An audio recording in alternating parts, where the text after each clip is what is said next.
January 5th, 2023. A helicopter descends on Ovidio Guzman's compound. Within minutes, his sicarios are dead, his house is torn apart, and the son of El Chapo zip-tied on the floor. Cartels thought they owned Mexico until Marines showed up with orders to crush kings.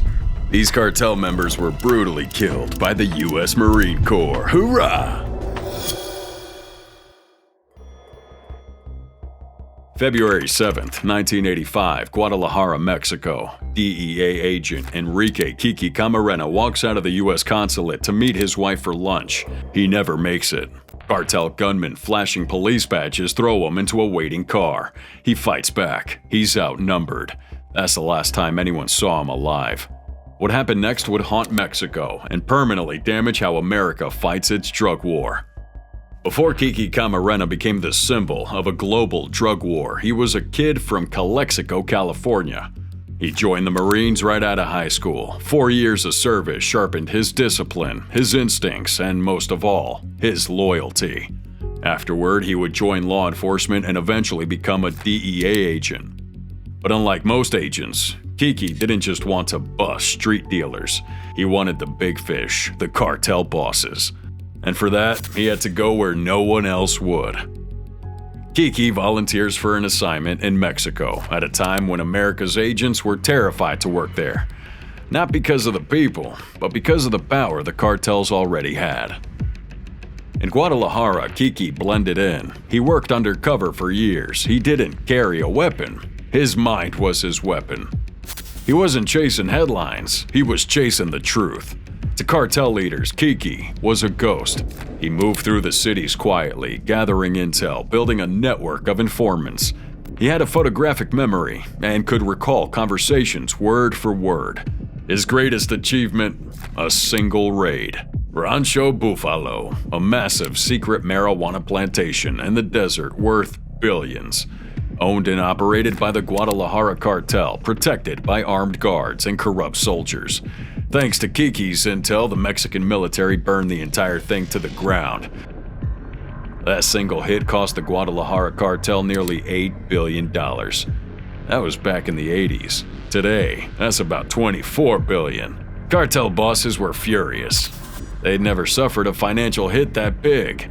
This wasn't just a raid, it was war. And they knew exactly who to blame. February 7th, 1985. The cartel makes its move. They kidnap Kiki outside the U.S. consulate, a bold act in the middle of the day in front of witnesses. And for the next 30 hours, Kiki endures unspeakable torture inside a cartel safe house. His ribs are broken, his skull was crushed, his jaw dislocated. But that wasn't enough. They brought in a corrupt doctor to bring him back to life and torture him yet again. They burn him, electrocute him, suffocate him. And through it all, Kiki refuses to break. When they found his body, it was wrapped in plastic, tossed in a shallow grave next to his pilot, Alfredo Zavala. Both men were tortured and killed for doing their jobs. But Kiki would be more than an agent.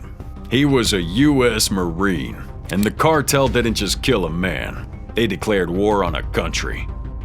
Enter President Ronald Reagan promising Kiki's wife that he would get justice a Marine deserved.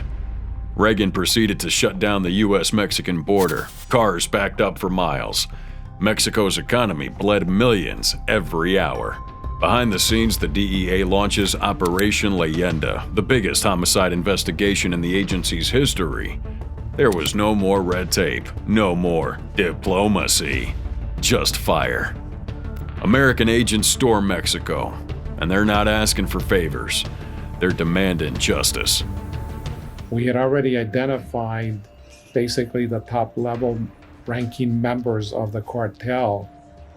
And so that is where we started a global manhunt to bring them to justice. Within months, Guadalajara cartel bosses were falling like dominoes. 3 people are now under arrest in connection with this month's kidnapping of a U.S. drug enforcement agent. Rafael Caro Quintero, the ruthless grower behind Rancho Bufalo, was arrested in Costa Rica. Ernesto Fonseca Carrillo, the quiet don who ran the finances, was captured in Puerto Vallarta. And Miguel Angel Felix Gallardo, The Godfather himself was thrown in a cell in 1989. He's still there. Being Mexico's greatest kingpin wasn't enough to dodge the law. The message was clear: kill a Marine, and you wake the wrath of the United States. But the real consequence was much bigger than these arrests. Kiki's death forced the US government to rethink everything about the drug war. For the first time, the military became part of the conversation. Because cartels aren't just criminals anymore. They're behaving like insurgents, armed like militias, acting with impunity, and holding entire regions hostage. What Kiki revealed, through his life and his death, was that this wasn't about crime, it was about control. Cartels controlled towns, police forces, judges, and even military officers. But what they couldn't control was what came next. After Kiki's death, everything changed. The DEA gains unprecedented powers. The US government increases funding for anti-cartel operations. And most importantly, they bring in the warriors who understood how to fight a different kind of war. The US Marines. High standards. High standards. Personal conduct. Rallying. And professional skill. Kiki's death became a turning point, a rallying cry for military precision in an environment where police alone are not enough. In the years that followed, specialized Marine units worked hand in hand with elite Mexican units, targeting cartel leadership, dismantling networks, and exposing corruption that had rotted Mexico from the inside out. Every Marine who's ever taken part in those missions carries the same memory: Kiki Camarena, a Marine who never got to fight back, but who inspired a generation of warriors who would. And while the Guadalajara cartel fell in the aftermath of Kiki's murder, the Hydra grew new heads. One of those heads would become the most sadistic cartel Mexico and the world had ever seen. A cartel that didn't just kill their enemies, they cooked them alive. Meet Los Zetas. October 7th, 2012. Progreso, Coahuila. A Marine convoy rolls through the desert, expecting just another patrol. Then, movement ahead. A white pickup appears on the horizon, speeding straight toward them. Suddenly, gunfire erupts, and grenades fly. Minutes later, two bodies lie in the dust. One of them shocks everyone, a name whispered in fear across Mexico. And by morning, his body disappears. Born in Hidalgo in 1974, Heriberto Lascano enlisted in the Mexican army at 17. Ambitious, loyal, lethal. He rose quickly, making it to the GAFE, Mexico's elite special forces unit. But in 1998, he vanishes from the barracks and reappears as something much more dangerous. He joins the Gulf Cartel, not as a drug dealer, but as a soldier. And then he helps create their armed wing, Los Zetas. Man, it was the beginning of a monster. Lascano brought military tactics to the drug world: convoy ambushes, psychological ops, live executions. This man didn't just kill his enemies, he made a show out of it. And by the late 2000s, Lascano was no longer just a commander, he was the boss. After breaking away from the Gulf Cartel, he would turn Los Zetas into their empire, one fueled by kidnapping, extortion, oil theft, and raw brutality. His calling card: terror. Bodies left on highways, just bodies in oil drums, victims eaten by wild animals, entire towns being wiped off the map for refusing to submit. Now, he was rumored to film executions for his private collection. He made people kneel in public squares before blowing their heads off. To the world, he was the devil. To his men, he was untouchable. Until that Sunday afternoon in Coahuila. October 7th, 2012, a local baseball game is wrapping up in the town of Progreso. Families head home, kids spill into taco stands. And then a white van, carrying two cartel sicarios, barrels down a nearby road, unaware they've crossed paths with a Marine patrol unit. A short, intense firefight breaks out. The men fire first, using automatic weapons and a grenade launcher. The Marines respond with surgical precision. 2 bodies fall, one of them wearing a gold-plated watch. He had distinctive tattoos. The Marines recognize him almost immediately. Heriberto Lascano. He had no entourage, no bodyguards, no escape tunnel. Just a weapon and a van. And in seconds, the man who once ruled half of Mexico was face down in the dirt. Marines transport his body to a funeral home for official identification. Fingerprints match. Facial scans confirm it. It's him. El Verdugo is dead. But the story doesn't end here. That night, a convoy of armed men stormed the building. They overpower the guards, break into the refrigeration unit, and steal Lascano's body. No photos are released to the public, no press conference with a body on display. Just a hollow shell of confirmation. For years, rumors swirl. Was it really him? Was it a double? Did he fake his death? No one can say for sure, but what can't be denied is what came next. Lascano's death shattered the myth of invincibility, but it didn't kill the beast, because that man who replaced him, dear God, was even worse. More brutal, more reckless. Under his command, Los Zetas would become the most feared cartel in Mexico. Their terror wasn't over. It was just the beginning.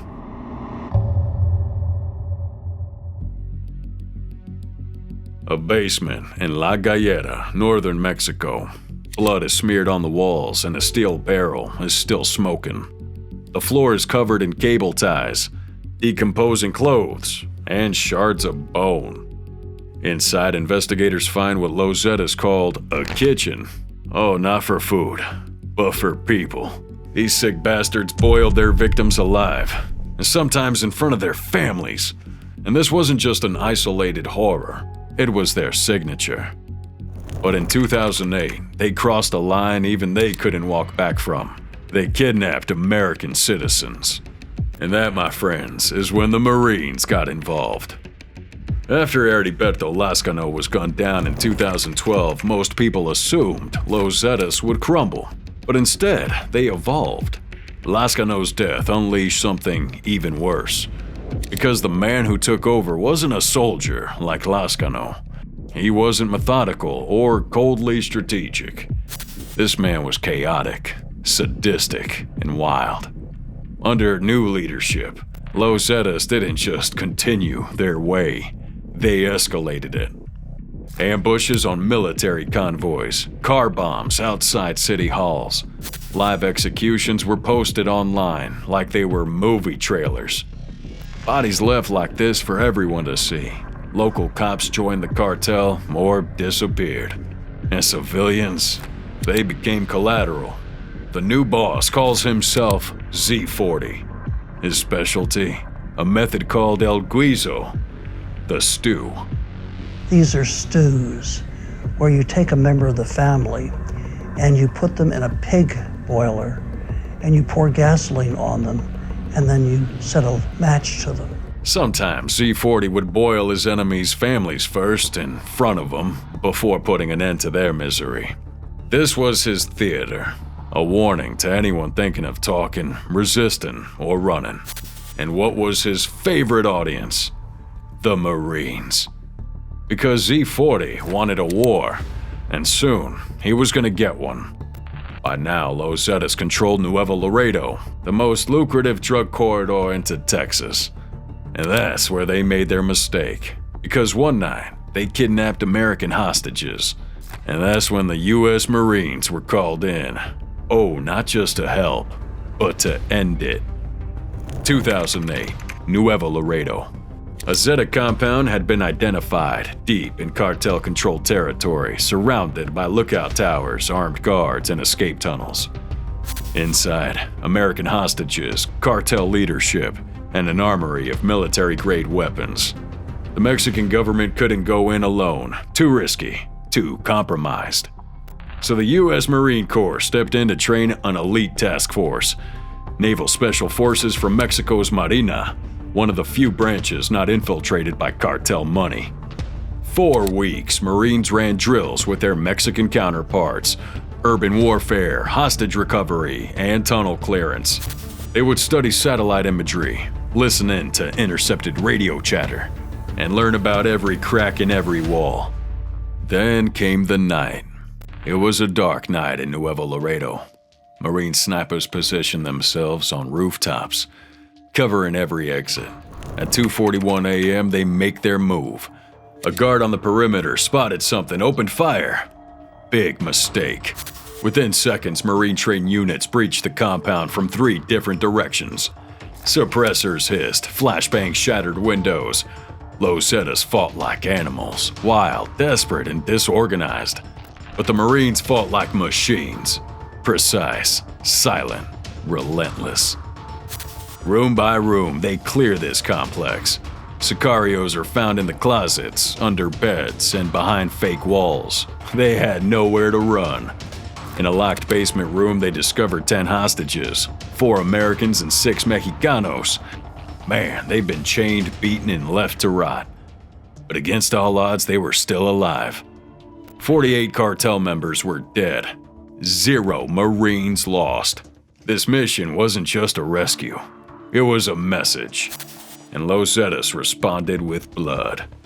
In the weeks after the raid, they massacred entire villages, targeting anyone suspected of talking to authorities. They believed fear was their shield, but they didn't count on what came next. Instead of retreating, the Marines doubled down. They expand their training on Mexican naval units. They embedded advisors, taught how to intercept cartel communications, identify money laundering trails, and conduct surgical strikes. Oh, this was no longer about one raid. This was a campaign. For the first time, the Marines weren't just reacting. They were hunting. And in 2013, they got their biggest prize. Now the man who led one of Mexico's most notorious drugs gangs has been captured. Miguel Angel Trevino Morales, aka Z40, riding in an APV down a dirt road in Tamaulipas. This guy had 8 bodyguards, $2 million in cash, and an arsenal in the trunk. What he didn't have was a clue, though, that his location had been compromised. A convoy of Mexican Marines, trained in U.S. interdiction tactics, blocked the road. They surrounded this vehicle, no shots fired, no casualties. Z40's dragged out of his truck, thrown to the ground, and cuffed like a petty criminal. The takedown of Z40 and the destruction of the Nuevo Laredo compound marked the beginning of the end for Los Zetas as a unified force. But the story doesn't end with their collapse, you see, because while Marines helped bring down one of Mexico's most terrifying cartels, there was one man, just one, who didn't wait for any orders. Oh, he didn't just fight the cartels, he humiliated them. Now, this next story isn't about a team nor a mission, but about a Marine gone rogue who hunted down drug lords with a hammer in one hand and a camera in the other. Tampico, Tamaulipas. A cartel commander dressed in women's lingerie, his nose all broken and his eyes swollen shut. In the corner of the room, a man stands silently, 5'7", stocky, calm. He's holding a meat tenderizer. He doesn't shout nor gloat. He just asks, "Are you ready to be famous?" They called him El Marino Loco, the crazy Marine. But the cartels called him the man you don't want knocking at your door. Now, his real name would be Eric Morales Guevara, a former member of the Mexican Navy's elite Marine unit. Born and raised in a small town in northern Mexico, Eric didn't join the military for glory or a paycheck. He joined because his home had become a graveyard. His town was swallowed by the Gulf Cartel. His friends either disappeared or were recruited into the cartel. El Aguaye, once a quiet rural village, became a no-go zone, where cartel men trained openly in stolen military gear and held block parties with machine guns. Where others ran or gave in, Eric enlisted. Yeah, he didn't just want to fight the cartels. He wanted to ruin them. By the mid-2000s, whispers about a Marine with strange tactics began to circulate. Now, he didn't operate like other soldiers. He wasn't interested in clean arrests or a courtroom victory. He wanted cartel bosses to feel the fear they peddled for years. He carried a meat tenderizer, a steel one, custom made. He called it Mr. Thor. To him, it wasn't a weapon. It was a reminder. A way to say, This is what you did to people. Now it's your turn. And it worked. Word spread fast. Traffickers would surrender on sight if they heard he was nearby. Some even pretended to be civilians just to avoid crossing paths with him. But the real fear came from what he did after the arrest. Échame más tus pinches mentiras, ojete. No, jefe, pues es la puritita verdad lo que le digo. Es todo. Te voy a matar, cabrón. Ay, Diosito Santo. Ay, ay, ay. Eric didn't just arrest cartel leaders. He humiliated them in ways that would hurt kingpins the most. When he captured El Mamito, a commander in the Gulf Cartel, he stripped them of more than just weapons. He forced them into women's lingerie, paraded them in front of his sicarios, and would film every second of it. Yeah, those photos quickly went viral. And then he made them kiss each other on camera.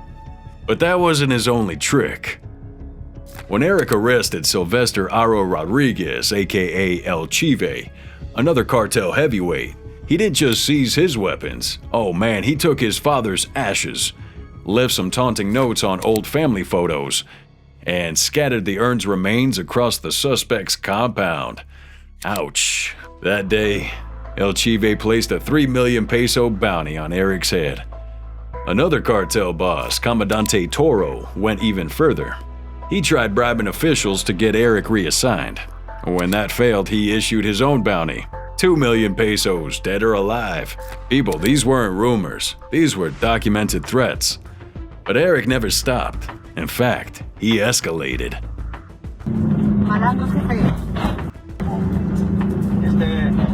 Eric's most infamous target would be Julian Luisa Salinas, better known as Comandante Toro, a top Gulf cartel enforcer responsible for massacres across northern Mexico. Every time Eric's unit closed in, Toro slipped away, warned by someone on the inside. There were rumors of deep cartel infiltration in government ranks, but Eric didn't care. He launched his own campaign. He blocks Toro's routes, hijacks his drugs, and makes his people defect. Toro got sloppy, desperate to reclaim his turf, and that desperation got him killed. April 22, 2017, a military shootout erupts in Reynosa. When the dust settled, Comandante Toro is dead. Eric wasn't at the scene, but everyone knew who set those dominoes in motion. The cartels launch a media campaign across Tamaulipas. Guys, they hung banners up accusing him of corruption, abuse, and even desecrating the dead. I mean, they wanted to turn the people against him. The Mexican Navy, wary of the attention, reassigned him to a quieter region. But not before he led the operations that brought down El Chive, Marco Antonio Rodriguez, and dozens of other mid-level commanders. Even after his reassignment, rumors kept swirling that a man matching his description was seen leading arrests in Michoacan. The cartel bosses were showing up in bras and wigs after being captured. That Mr. Thor had been seen again. No one knows exactly where Eric is today. It's probably for the best. Some say he was discharged. Others saying he runs his own vigilante unit with rogue Marines. But the most persistent theory, that he's still operating, off the books, off the grid, in full-blown ghost mode. But what he left behind was undeniable. El Marino Loco flipped the cartel's own tactics on him. Took their symbols of terror, videos, humiliation, body language, and reversed the camera.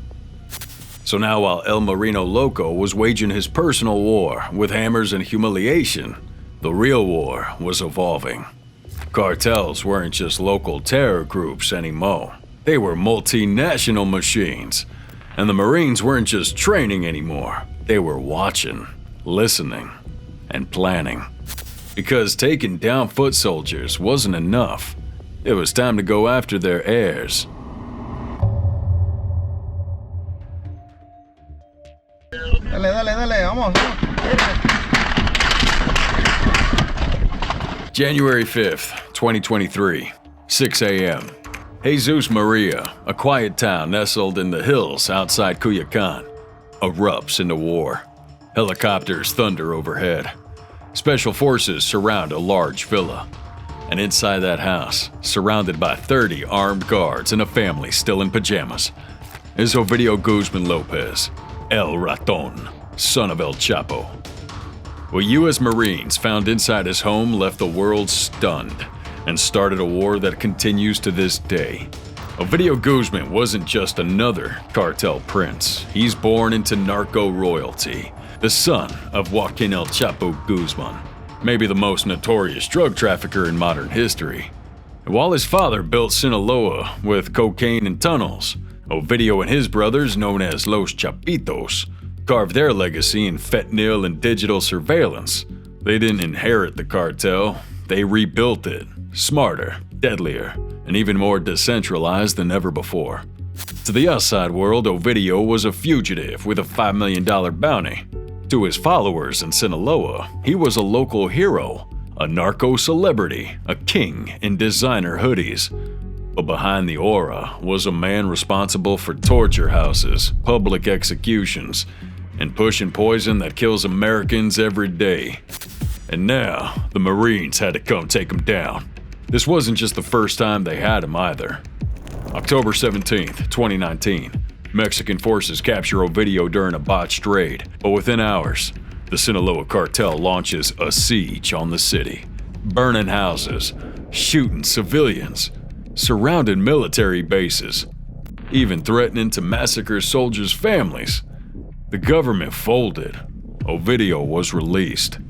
That moment, the Culiacanazo, was a national humiliation. It told the world that the Mexican government wasn't in control, but the US was watching, and it wasn't about to let that happen again. In secret, American intel began coordinating with Mexican special forces, and they would wiretap cartel radio signals, intercept encrypted messages, track Ovidio's movements through a platform they called AMOS, run by the U.S. Customs and Border Protection, short for Air and Marine Operations Surveillance System. It's a radar network that watches the skies and seas for anything that shouldn't be moving. And when the time came, they launched this op under one name, Operation Mongoose Azteca. January 5th, 2023, the town of Jesus Maria wakes up to gunfire.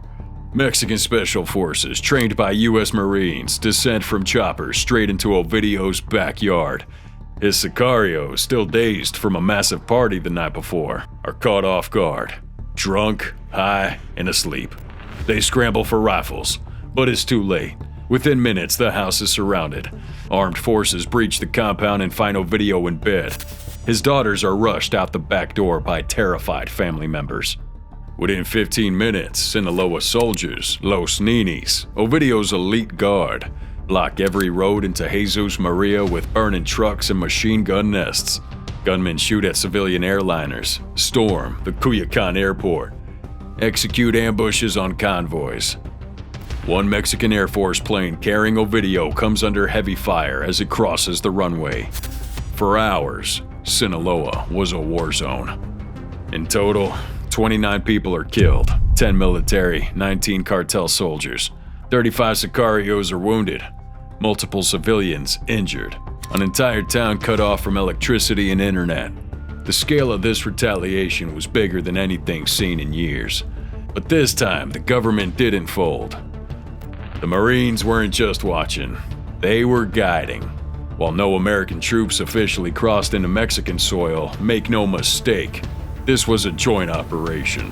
U.S. Marine Corps intel played a crucial role in planning the mission, from drone surveillance to ground infiltration strategy. Marine-trained special forces executed the breach. U.S. radio intercepts pinpointed Ovidio's exact location, and AMOS, a surveillance tool developed by U.S. Homeland Security, provided real-time data during the operation. Oh, this wasn't just a Mexican military win, sorry amigos. It was a Marine playbook, executed by both nations. Days after the operation, journalists enter Ovidio's home. The scene was apocalyptic. Blood smeared on the floor of the laundry room. anti-aircraft guns next to children's toys, a child's blanket, red-stained, folded on a bullet-ridden bed. This was the true face of Los Chapitos. Ovidio was flown into Mexico City and locked inside Altiplano, the same max-security prison his father once escaped from. But this time the walls were higher, the guards were better trained, and extradition papers were already being prepared. By September 2023, Ovidio was on U.S. soil, inside a Chicago prison, awaiting trial, alone, far from his fortress, far from the empire he inherited. Oh, and his house? Burnt. The same way Marines plan to leave every cartel stronghold they touch. Operation Mongoose Azteca wasn't just the takedown of a cartel heir. It was a statement that even the most protected narco princes can be touched. That Marine-backed precision can succeed where politics and fear have failed.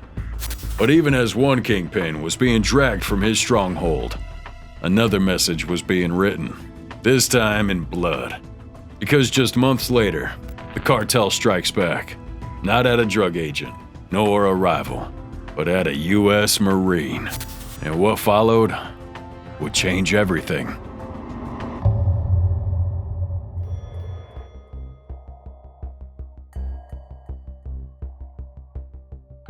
October 18th, 2024. A quiet highway near Sonora, Sonora.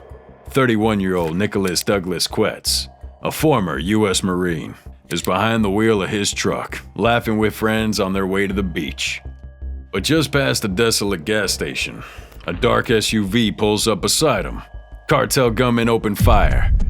In seconds, Nicholas is riddled with bullets.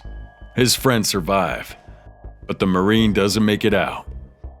And that single act would trigger a storm of vengeance that's still unfolding today. Nicholas Quetz was born into a family with a sixth-generation legacy of military service. Raised in Arizona, loyalty, discipline, and service were in his blood. He joined the U.S. Marine Corps as soon as he could, serving in the Pacific, trained in jungle warfare, and deployed to Southeast Asia. Now, after years of service, he finally came home, ready to build a future and live a quiet life, until the cartels took it all away. The shooting wasn't a robbery. Nothing was stolen. His wallet, phone, and cash were all untouched.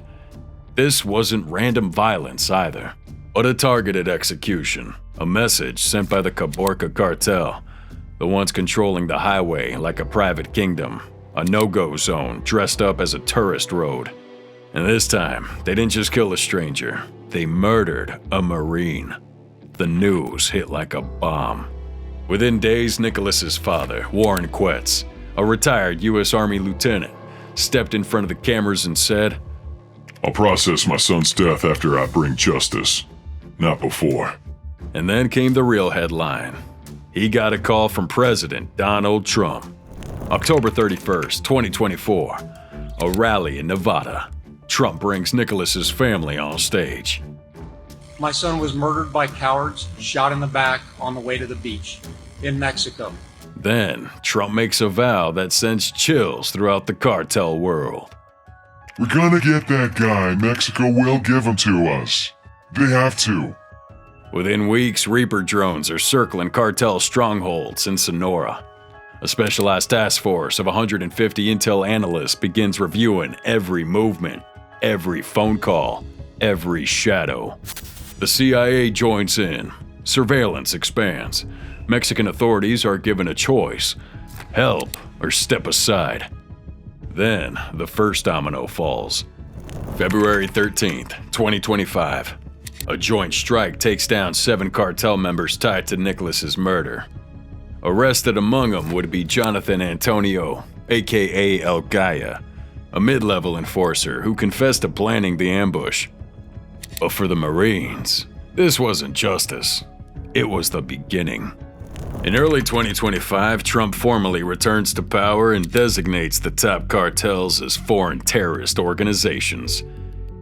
This is actually an executive order designating the cartels and other organizations to be foreign terrorist organizations. That's a big one. Yes, sir. That single move changes everything. The U.S. military is now authorized to use counterterrorism tactics against cartels. Oh, that means covert drone operations, Delta Force deployments, and cross-border joint task forces. They are now officially in the same category as ISIS, and that's not good for them. Thousands of Marines and National Guard members flood the borderlands. They're not here for show people. They're preparing for war. You got Reaper drones flying over smuggling routes, feeding that real-time intelligence to command centers in California and Texas. What about Marine Raiders? The elite special ops unit starting to stage night raids on stash houses and safe zones. We have cyber units jamming cartel communications mid-transport. Electronic warfare teams disabling GPS used by smuggling convoys. This isn't just brute force, but precise annihilation. And the message is spreading pretty fast. One high-ranking member of the Sinaloa cartel allegedly told the New York Times, "You can't be calm, you can't even sleep, because you don't know when they'll catch you. The most important thing now is to survive." The cartels are watching the skies, the roads, and their cell phones. But they don't know where Marines will strike next. Nicholas Kett's death became the catalyst for something cartels had long believed was impossible. Full-scale U.S. military engagement. Maybe, just maybe, the days of cartel terrors are almost over. And it's all thanks to the U.S. Marine Corps. Hoorah!